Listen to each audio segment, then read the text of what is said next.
Magandang umaga po mga kabukid. So nandito po tayo ngayon sa Palayan. So maaga pa tayo nagpunta kasi mainit kasing araw ngayon.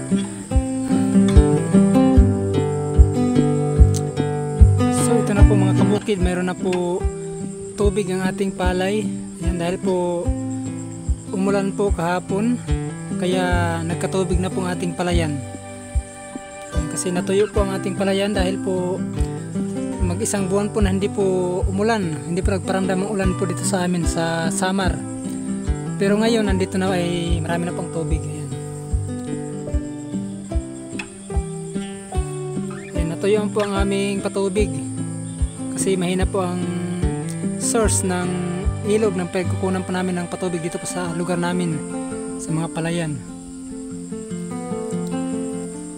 Ayan, malaking tulong talaga ang ulan dito pa sa lugar namin.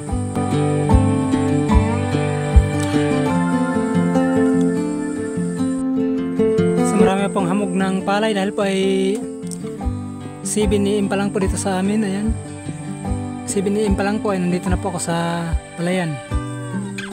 Ayan, maaga pa po kasi mas maganda kapag maaga ka pa kasi hindi pa mainit ang araw. Pero kahit na maaga ay napakainit talaga ng sikat ng araw. Ayan, tingnan nyo naman kung gaano po kaliwanag ang langit. Ayan. So napakaliwanag. Pero ang kagandahan po kasi pag hapon dito po sa lugar namin ay umuulan na po.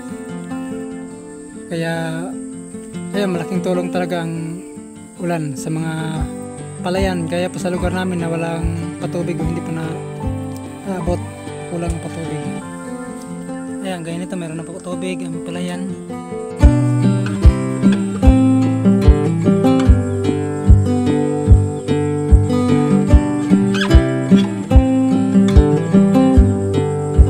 Napakahalaga mga kabukid ang araw-araw po na pagbibisita po natin sa ating palayan o pagpupunta ng ating palayan, kasi doon po natin makikita kung ano po ang pangailangan ng ating palay.